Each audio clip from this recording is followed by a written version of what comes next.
안녕하세요. 사연을 부탁해입니다. 오늘의 사연을 소개하겠습니다. 동서가 우리 곁을 떠난 지 벌써 3년째네요. 참 착한 사람이었는데 뭐가 그리도 급하다고 떠나갔는지 그런 동서를 생각하면 아직도 가슴이 저리도록 아파옵니다. 어느 날 제게 전화를 한 동서는 몸이 조금 이상하다고 했어요. 그렇게 찾아간 병원에서는 동서가 갑상선 암이라고 했어요. 가족 모두 많이 놀랐지만 가족들을 보며 그래도 갑상선 암이라 다행이잖아요? 라고 말하던 동서는 그저 한없이 밝은 사람이었어요. 암 치료를 하던 중에도 오로지 현석이와 현미 걱정만 하던 정말이지 한없이 좋은 사람이었어요. 동서는 씩씩했기에 수술도 잘 끝냈고 치료도 잘 해냈어요. 하지만 그저 씩씩한 줄만 알았던 동서가 수술을 받던 어느 날 형님, 이게 뭐라고 수술실 들어가는데 너무 떨리는 거 있죠? 저 잘못되면 우리 현석이랑 현미는 어떻게 하나 그 생각만 들더라고요. 말을 하기도 했어요. 그런 동서의 마음을 어찌 모르겠습니까? 세상의 모든 엄마는 항상 그러할 테니까 말이죠. 그리고 저는 너무나도 잘 알고 있습니다. 동서가 그런 마음을 이야기할 사람이 저밖에 없다는 것을 말이죠. 항상 씩씩한 척 용감한 척 하지만 동서는 많이 여리고 겁도 많은 사람이었으니까요. 그리고 그런 동서에게 제가 괜찮아, 무사히 잘 끝났잖아? 이렇게 무사히 돌아와줘서 정말 고마워 라고 말을 하던 순간 제 품에 안겨서 하염없이 눈물을 흘리던 동서를 저는 그저 가만히 안아주었습니다. 친정가족이 없는 동서는 저를 친정언니 대하듯이 했어요. 원래 제 성격은 말이죠. 찔러도 피 한 방울 나지 않을 것이다 라는 소리를 듣고 살던 그런 성격이었어요. 그러한 제 성격은 부모님의 영향을 받았는데요. 우리 부모님은 두 분 다 교사 출신이세요. 부모님은 공부를 정말 잘해서 수제 소리를 들을 정도였다고 해요. 물론 대학도 정말 좋은 대학을 졸업했고요. 그런 부모님은 오빠와 제가 공부를 못하는 것을 용납하지 않았어요. 그러니 우리에게는 오로지 1등밖에 없었어요. 2등은 절대 용납되지 않았으니까요. 오빠는 그런 부모님의 기대에 어긋난 적이 없었어요. 항상 1등을 놓쳐본 적이 없었으니까요. 하지만 저는 컨디션에 따라 성적이 들쑥날쑥했어요. 그래봐야 1등, 2등이긴 했지만 1등만을 인정하는 부모님에게는 수치일 수밖에 없었어요. 그런 환경 속에서 자라다 보니 감정을 드러내지 않는 것이 익숙했어요. 항상 완벽해야 했으니 감정보다는 이성적으로 행동을 해야 했으니까요. 그런 부모님 덕분에 저는 대학도 좋은 학교를 졸업했고 남편도 저와 같이 꽤 좋은 대학을 나온 사람이에요. 그렇게 괜찮은 회사에 입사를 하게 되었고 그곳에서 남편을 만나 결혼도 했고요. 남편은 학벌이나 직업 모두가 부모님이 만족할 만한 그런 사람이었으니까요. 다만 한 가지 부모님이 조금 마음에 들어 하지 않는 부분이 있었는데 그건 남편 동생 부부, 그러니까 서방님과 동서였어요. 서방님과 동서는 우리보다 먼저 결혼을 한 상태였어요. 서방님은 지방에 있는 대학을 졸업하고 직업도 중소기업을 다니고 있었거든요. 거기다 동서는 집안 형편 때문에 대학을 가지 못했다고 했어요. 동서는 아픈 어머니와 함께 살았었는데 동서가 결혼하고 나서 얼마 되지 않아 동서 어머니가 돌아가셨다고 했으니까요. 그렇게 우리 부부 상견례를 하던 날 서방님 부부를 본 우리 부모님은 많이 놀라워 있어요. 아니 형하고 동생하고 어쩜 그렇게 다를 수가 있어? 아빠가 못마땅하다는 듯이 말을 했고 그러니까요. 생긴 것도 정말 많이 다르잖아요. 한 뱃속에서 나왔는데 어쩜 그리도 다른 건지 엄마가 이해할 수 없다는 표정으로 말을 했거든요. 상견례가 끝난 뒤 부모님은 동서 부부를 정말 못마땅해 했으니까요. 그리고 그런 말을 듣고 있던 제가 그럼 저 결혼하면 안 되는 거예요? 라고 부모님에게 물었어요. 지금 생각해보면 얼마나 한심했었는지 말이죠. 그때 당시 모든 것을 부모님이 만들어준 틀 안에서 살았던 저에게는 그것이 당연한 것이었으니까요. 하지만 그런 부모님은 우리 남편은 마음에 들었던지 우리는 결혼을 하게 되었고 신혼여행 후 시댁에 갔는데 시어머니와 동서가 음식을 많이 준비해놨었어요. 형님 좋아하는 음식이 뭔지 몰라서 이것저것 만들어봤는데 어떻게 입맛에 맞을지 모르겠어요. 동서가 활짝 웃으며 말을 했어요. 그래, 네 동서가 며칠 전부터 준비하느라고 고생 많았다. 시어머니도 옆에서 그런 동서를 거들었어요. 그런 시어머니에게 네, 고맙습니다. 라고 정중하게 인사를 했어요. 한참 뒤에 동서가 그때 제 표정과 말투를 표현하기를 형님, 그때 저는 형님이 로봇인 줄 알았어요. 라며 깔깔거리고 웃기도 했으니까요. 제 성격은 그랬어요. 굉장히 까칠하고 딱 할 말만 하는 그런 사람 말이죠. 하지만 동서는 저와는 정반대였다고 보시면 될 것 같아요. 항상 깔깔깔거리며 웃었고 정이 참 많은 사람이었어요. 처음에 그런 동서의 모습에 제가 참 많이 놀랐었는데요. 우리 부모님은 항상 저한테 그렇게 소리내서 웃거나 울면 안 된다고 가르쳤거든요. 한동안은 그런 동서로 인해 제가 스트레스를 받을 정도였으니까요. 사실 마음속 깊은 곳에서는 많이 배우지 못해서 그런 거야 라는 생각도 없지 않았고 말이죠. 하지만 동서는 대단한 사람이었어요. 그 로봇 같기만 하던 저를 점점 변화시켰거든요. 결혼 얼마 되지 않아 뱃속의 아이가 그만. 아무리 로봇 같은 저였지만 산부인과에서 괜찮다고 했었는데 어느 날 갑자기 그렇게 되어서 너무 무섭고 어찌해야 할지를 모르겠더라고요. 눈물이 나왔는데 꾹 참았어요. 감정 표현을 하는 것은 좋은 것이 아니라고 배웠으니까요. 그렇게 병원에 누워 있었는데 동서가 형님, 울고 싶을 때는 울어도 돼요.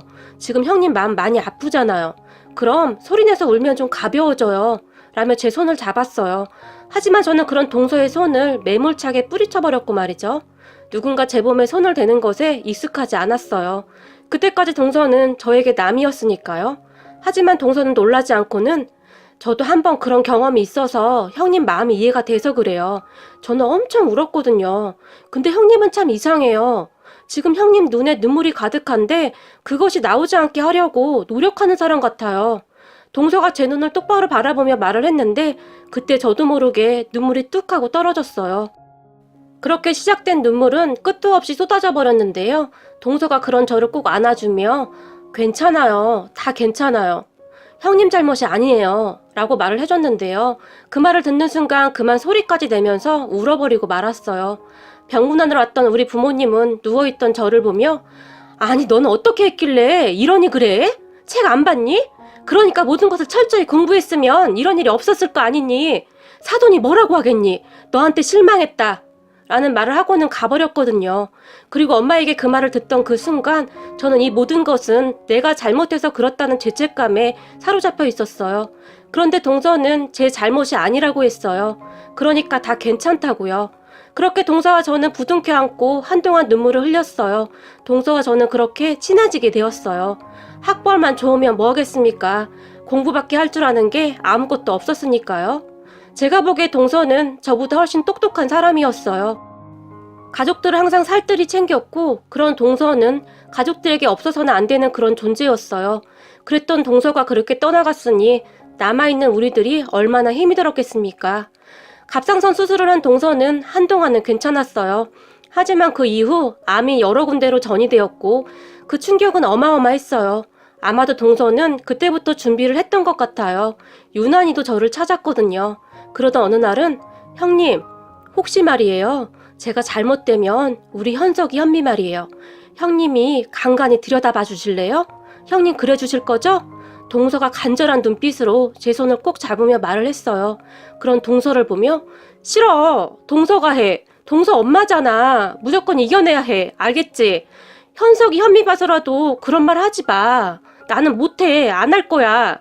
그 순간 저도 모르게 동서에게 어리광을 부리듯이 그렇게 말을 했어요. 형님, 당연히 이겨낼 거예요. 하지만 혹시라도 말이에요. 그러면 형님이 그래주세요. 자주는 아니더라도 간간이라도 꼭 그래주세요. 형님 부탁할게요. 제가 믿고 부탁할 사람이 형님밖에 없어요. 그 순간 동서는 울음을 참지 못하고 눈물을 터뜨려버렸어요. 그런 동서를 보며 억장이 무너진다는 것이 이런 것이구나 라는 생각을 처음으로 해본 것 같아요. 하지만 동서는 그 이후에도 암을 이겨내기 위해 참 많이 노력했어요. 저는 그때쯤은 회사를 그만뒀는데 조카들도 챙겨야 했고 이래저래 할 일이 참 많았어요. 무엇보다도 그때 당시에는 그저 동서를 살려야 한다는 그런 생각밖에 없었어요. 회사에 사표를 냈다는 말을 들은 우리 엄마가 네가 제정신이니? 그 좋은 자리를 왜 그만둬? 너는 도대체 생각이 있는 거니 없는 거니? 라고 노발대발했지만 엄마 내 인생이야. 내가 알아서 해. 라고 말을 했는데 아마도 제가 태어나서 처음으로 우리 엄마의 말을 거역한 것이 아니었나 싶네요. 저는 그때쯤 제 인생을 돌아보게 되었거든요. 그리고 무엇보다도 저는 제 직업 자체가 싫었어요. 단지 부모님이 하라고 해서 했던 것일 뿐 항상 맞지 않는 옷을 억지로 입고 있는 그런 기분이었어요. 그걸 깨닫게 해준 것도 동서였고 말이죠. 그렇게 고민하고 고민하던 사표를 한순간에 내버렸는데 속이 그렇게 시원할 수가 없었어요. 회사에 사표를 내고 시어머니와 동서를 챙겼어요. 동서 병원에 가서 수다를 떨고 조카들을 챙기고 저는 오랜만에 생기를 찾은 듯 했어요. 하지만 동서는 점점 시들시들해져 갔어요. 항암 치료가 정말 힘들거든요. 항상 밝기만 하던 동서마저도 웃음을 잃어갔으니까요. 동서는 점점 야위어갔고 무엇인가를 느끼고 있었던 것 같아요. 저만 보면 형님, 그때 제가 한 약속 기억하시죠? 우리 현석이 현미 라며 말을 잊지 못하기도 했으니까요. 그러던 어느 날 동서가 제 손에 작은 열쇠 하나를 쥐어주며 형님, 제가 믿을 사람이 형님밖에 없어요. 형님도 알다시피 제가 친정에 있는 것도 아니고 형님밖에 믿을 사람이 없어요. 라며 눈물을 글썽거렸는데요. 우리 집 옷장 첫 번째 칸 맨 밑에 이불을 치우면 상자가 하나 있을 거예요. 형님이 잘 보관했다가 현석이 현미 결혼할 때 전해주세요. 그리고 엄마가 정말 많이 사랑했다고, 엄마가 항상 함께 있다고 꼭 좀 전해주세요. 동서는 말을 채 잊지 못하고 눈물을 쏟았어요. 동서, 제발 이러지 마. 동서가 이러니까 나 무서워. 제가 덜덜 떨리는 손으로 그런 동서를 꼭 끌어안았는데요. 형님이 우리 형님이라 저는 참 좋았어요. 라며 다시 활짝 웃었어요. 동서는 너무나 착했던 사람, 그저 생각만 해도 눈물이 나는 그런 사람이었어요. 동서는 그렇게 얼마 후 눈을 감았어요. 눈을 감는 순간에도 동서는 저에게 아이들을 부탁했어요. 제가 뭐라고, 정말 부족한 저에게 동서는 너무나 큰 숙제를 남기고 떠나갔어요. 그리고 저는 그런 동서와의 약속을 지키기 위해 참 많이 노력 중입니다. 조카들이 외롭지 않도록 항상 챙기고 있어요. 이미 친정가족들과는 거리를 두고 살고 있었고 저도 외로운 건 마찬가지였기에 조카들과 저는 서로 의지를 하며 살고 있었어요. 다행히 조카들은 저를 참 잘 따랐어요. 조카들은 무슨 일만 생기면 저를 찾았어요. 사실 저희 집에 와서 자고 간 적도 한두 번이 아니었으니까요. 친정 가족들은 그런 저를 보며 모질이라고 하기도 했지만 제가 조카들만 돌보는 것만은 아니었어요. 저도 조카들에게 많이 배우고 있었거든요. 그러다 어느 날 서방님이 재혼을 하겠다며 지금의 동서를 데리고 왔어요. 동서는 결혼을 했다가 아이 없이 이혼을 했다고 했는데 치장하는 것을 굉장히 좋아하는지 화장부터 옷까지 정말 어마어마했어요. 사실 저는 처음부터 인상이 좋지는 않더라고요. 하지만 서방님은 이미 마음을 굳힌 것인지 재혼을 하겠다고 했고요. 시부모님들도 정말 마음에 안 들어 했지만 그리 우겨대니 방도가 없더라고요. 다만 우리 남편만이 현석이 현미는 어떻게 할 건데 같이 키우겠다는 거야? 라며 불만 섞인 목소리로 물었어요. 그 말에 서방님은 당연하지, 내 자식인데 내가 키워야지 라며 큰 소리를 쳤고 말이죠. 그렇게 서방님은 재혼을 했어요. 둘 다 재혼이었기에 우선 혼인신고는 하지 않고 살고 있었어요. 그런데 문제는 서방님이 재혼을 한 뒤로는 조카들을 자주 볼 수가 없었어요. 동서가 그렇게 싫어했나 보더라고요. 저는 그저 조카들이 걱정될 수밖에 없었는데요. 그런 저를 보던 남편이 너무 그렇게 관여하면 기분 나쁠 수도 있어. 그러니까 약간은 거리를 두고 살아야지 라며 말리기도 했어요. 남편의 말이 틀린 말이 아니었기에 저도 노력을 했는데요. 정말 이상했던 것이 조카들한테 전화조차도 잘 오지 않았어요. 하루가 멀다 하고 전화해서 쫑알쫑알 대던 조카들이 조용해서 제가 전화를 했는데 전화를 안 받더라고요. 그래서 어느 날은 서방님한테 전화를 해서는 서방님, 현석이랑 현미가 전화를 안 받는데 무슨 일 있는 거 아니죠? 제가 물었지만 형수님이 자꾸 그러니까 애들이 형수님만 찾아서 애들 엄마가 많이 힘들어해요. 형수님 마음은 잘 알겠는데 이제 애들 엄마도 있는데 조금만 이해 좀 해주세요. 라는 말을 했어요. 서방님 말이 틀린 말은 아니었기에 저도 그냥 그러려니 하고 있었는데요. 시어머니가 가끔 가서 봤는데 괜찮다고 했거든요. 그 말을 들은 뒤로 저는 잘 지내고 있나 보다 하고 잊고 있었어요. 그러던 어느 날 현미에게 연락이 왔어요. 큰엄마, 나 큰엄마 집에 가면 안 돼요? 라고 말이죠. 그런 현미의 말에 제가 놀라서 현미야 너 어디야? 라고 물었고 아파트 놀이터예요 라고 말을 했어요. 그렇게 놀라서 놀이터로 갔는데요. 저를 본 현미가 큰엄마 왜 우리 보러 안 왔어요? 라며 서럽다는 듯이 울었어요. 그런 현미를 데리고 나와서 피자를 사줬는데요. 큰엄마, 나 큰엄마 집에 가서 살면 안 돼요? 현미가 다시 물었어요. 그게 무슨 말이야? 그럼 엄마 아빠가 서운해하잖아. 제가 조카를 달랬지만 나는 그냥 큰엄마가 더 편한데 라며 조카가 시무룩한 채 말을 했어요. 그렇게 피자를 다 먹은 다음 제가 조카를 집 앞까지 데려다주고 왔는데요. 마음이 너무 아프더라고요. 그런데 문제는 그 다음에 일어났는데요. 조카와 피자를 먹고 온 사실을 동서가 알게 되었는지 동서에게서 전화가 걸려왔어요. 형님, 제가 웬만하면 이런 말 안 하려고 했는데요. 형님이 현석이 현미를 그렇게 끼고 사니까 저한테 엄마라고 부르지도 않잖아요? 저도 정말 힘든데 형님까지 왜 이러시는 거예요? 동서가 짜증 섞인 목소리로 말을 했고, 미안해 동서, 내가 생각이 짧았어. 그냥 너무 보고 싶은 나머지 라고 말을 하고 있었는데, 형님, 앞으로 이러지 마세요. 알만한 분이 도대체 왜 이러시는 거예요? 동서가 화를 내며 전화를 끊어버렸어요. 기분이 상당히 나빴지만 티를 내지 않으려고 노력했어요. 그러던 어느 날 드디어 사건이 터졌는데요. 가족들이 다 모여서 식사를 했는데 그날도 동서가 한껏 꾸미고 왔더라고요. 저는 도대체가 이해가 안 되었던 것이 서방님이 뭐에 홀려서 지금의 동서와 재혼을 한 것인지 조금 의아했는데요. 말투도 그렇고 행동도 그렇고 사실 많이 그랬거든요. 다들 상관하고 싶지 않아서 못 본 척 한 것이지 사실 우리 시어머니도 굉장히 못마땅해 하고 있었어요. 그런데 그날 식사를 하는데 조카들이 제 옆에 딱 붙어서 같이 밥을 먹었어요. 둘째 현미가 김치를 위에만 먹고 이파리를 잘 못 먹어요. 그래서 고기나 그런 것들을 좀 잘게 잘라줘야 잘 먹어요. 그래서 저는 아무 생각 없이 현미에게 김치랑 갈비찜을 잘라주고 있었는데요. 그 모습을 보던 동서가 형님, 제가 그러지 말라고 했죠? 라며 소리를 질렀어요. 그 말에 제가 깜짝 놀랐는데요. 제가 알아서 한다고요. 도대체 왜 그러는 거예요? 다시 화를 냈어요. 동서 맘 알겠는데 이건 상당히 예의 없는 행동인 건 알고 있어? 제가 동서에게 말을 했고, 형님이 먼저 시작한 거잖아요. 아니, 고기 좀 잘게 잘라준 게 그렇게 잘못된 거야? 그럼 동서가 해주던지. 제가 말을 했어요. 그런데 제 말을 듣고 있던 현미가 그냥 다 먹어야 한대요. 근데 나는 그거 못 먹잖아요. 싫단 말이에요. 라며 동서를 째려봤어요. 너 지금 어른한테 뭐 하는 거야? 도대체 버릇이 왜 이렇게 없어? 동서가 말을 했는데 나는 큰엄마랑 살 거야. 현미가 제품에 안겨서 말을 했어요. 그 순간 식사가 엉망이 되었는데요. 동서가 가방을 들고 나가버렸거든요. 그 모습을 지켜보던 시어머니가 말하는 뽐새 하고는 이라며 혀를 찾고 말이죠. 그런데 그 뒤로도 동서는 참 예의 없는 행동을 많이 했어요. 그러다가 동서의 속마음을 시아버지에게 딱 들켜버렸는데요. 평소 조용하기만 하던 시아버지가 분노하게 되었거든요. 시아버지가 지인을 만나고 돌아가던 중 서방님네 아파트를 지나가게 되었나 봐요. 손주들도 보고 싶고 해서 잠시 보고 가려고 집에 들렀나 본데 배를 누르니까 조카들이 나왔고 둘만 있는 거야? 라고 물었다는데 현미가 아니 방에서 자 라고 했던 모양입니다. 그렇게 들어간 서방님 집 주방과 거실은 난장판이었다고 하는데요. 주방 식탁에는 먹다 남은 맥주와 안주들이 난장판이었고 거실은 거실대로 난장판이었고 말이죠. 동서가 대낮부터 술을 먹고 뻗어 있었던 모양입니다. 그 모습을 보던 시아버지가 안 되겠다 싶었던지 조카들을 데리고 시댁으로 와버렸다고 하는데 잠을 자다 일어난 동서가 그 사실을 알게 되었고 아직 술도 덜 깬 상태에서 시댁까지 쫓아온 모양입니다. 거기다 차까지 몰고 말이죠.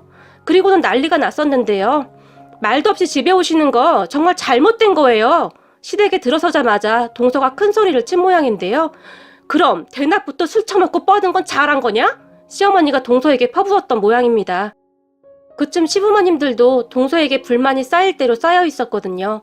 그런 시어머니의 말을 듣던 동서가 흥분을 한 모양인데 저한테 이러면 안 되죠. 사실 제가 다 양보하고 온 건데요. 우리가 너한테 와달라고 애원을 했니? 왜 우리한테 난리야 난리가? 돈이 좀 있는 줄 알았더니 집불도 없고 저도 속았다고요. 마누라 죽었다고 하길래 보험금이라도 있는 줄 알았더니 돈도 없고 내가 왜 이 고생을 해야 하냔 말이야. 그때쯤 동서도 속내를 드러내기 시작했는데요. 입 닥치지 못해? 이게 어디서 큰 소리야? 시어머니도 소리를 질러버렸다고 합니다. 그런데 그 모습을 지켜보던 시아버지가 주방에 가서는 시어머니가 밥을 하기 위해 쌀을 씻고 있었다는데 그 쌀이 들어있던 그릇을 가지고 와서는 동서에게 확 끼얹어 버렸다고 해요. 그리고서는 옛다 이거나 먹고 술이나 깨! 라고 하면서 말이죠. 제가 좀 전에도 말했듯이 우리 시아버지는 평소에도 정말 조용한 분이세요. 얼마나 화가 났으면 그랬겠습니까? 그 순간 동서가 소리를 지르며 밖으로 나가버렸다고 하는데요. 시아버지는 거기서 끝내지 않았습니다. 동서가 술이 덜 깬 것을 알고 있었던 시아버지는 동서를 경찰에 신고해버렸어요. 운전을 하고 가던 동서를 경찰이 도로가에서 대기하고 있다가 잡았고 동서는 붙잡혀서 음주 측정을 하게 되었어요. 그리고 동서는 음주운전으로 걸렸어요. 그런 시아버지의 모습에 시어머니조차도 놀랐다고 했는데요. 제가 소식을 듣고 시댁으로 뛰어갔는데 음주운전은 절대 하면 안 되는 거다. 잘못해봐. 괜한 사람들까지 잘못되는데 절대 용서하면 안 돼. 라며 시아버지가 큰 목소리로 말을 하기도 했어요. 그렇게 동서는 면허 취소에다 벌금까지 물게 됐다고 하는데 나중에 시아버지가 신고한 것을 알고는 짐을 싸서 나가버렸어요. 제가 보기에 시아버지는 그걸 바라고 있었던 것 같아요. 시아버지가 봐도 영 마음에 안 들었던 것이죠. 그런데 아직 혼인신고도 안 하고 있었기에 적당할 때 내쫓은 것 같아요. 그리고 서방님은 시부모님에게 불려가서 정말 많이 혼이 났어요. 부모 자식 안 보고 살면 그만이니까 다시 합치려면 우리 얼굴 볼 생각도 하지 말거라 라고 말이죠. 참 씁쓸하더라고요. 우리 동서는 참 좋은 사람이었는데 서방님의 안목이 어찌 된 것인지 참 알다가도 모르겠네요. 그렇게 우리는 다시 안정이 되었고 저는 지금도 조카들을 챙기며 살고 있어요. 조카들은 아무래도 세상을 떠난 동서를 많이 닮은 것 같아요. 그리고 저는 동서가 가끔 그리울 때마다 동서가 줬던 상자를 열어보는데 꼼꼼하던 동서는 이미 많은 것을 준비해뒀더라고요. 이미 예상을 했던 것인지 저에게 편지까지 써서 말이죠. 편지 내용이 꽤 길었지만 간단하게 내용을 요약해보면 형님, 우리 현석이 현미 졸업식 때마다 형님이 꽃 좀 챙겨주시고 결혼할 때 이것저것 형님이 꼭 챙겨주세요. 형님이 제 대신이니까요. 그러면 제가 해준 거나 똑같은 마음일 거예요. 그리고 항상 고마웠어요, 형님. 지금처럼 감정 숨기지 말고 다 보여줘도 돼요. 형님은 정말 멋진 사람이에요. 라는 말들이 써 있었거든요. 그곳에는 편지뿐만 아니라 조카들 이름으로 된 통장도 있었어요. 동서가 열심히 모은 것들이었어요. 지금 생각해보면 동서는 서방님이 재혼할 것을 예상했고 그런 조카들 걱정뿐이었던 것 같아요. 그리고 저는 동서가 남겨준 통장에 매달 조금씩 적금을 넣어주고 있어요. 우리는 형편이 넉넉하니 그 정도는 괜찮으니까요. 만약 하늘에서 우리 동서가 보고 있다면 동서 걱정하지 마. 내가 내 할 일 다 하고 나중에 동서 만나러 가면 자랑할 테니까 그때는 꼭 나 칭찬해줘야 해. 보고 싶다 우리 동서. 오늘따라 동서가 환하게 웃는 모습이 생각이 나서 눈물이 납니다. 사람은 많이 배우고 못 배우고가 중요한 것이 아닙니다. 그 모든 것은 마음이 따뜻하고 아름다운 사람을 절대 따라갈 수가 없을 테니까요. 오늘의 사연은 여기까지였습니다. 즐겁게 보셨다면 구독, 좋아요 부탁드립니다. 고맙습니다.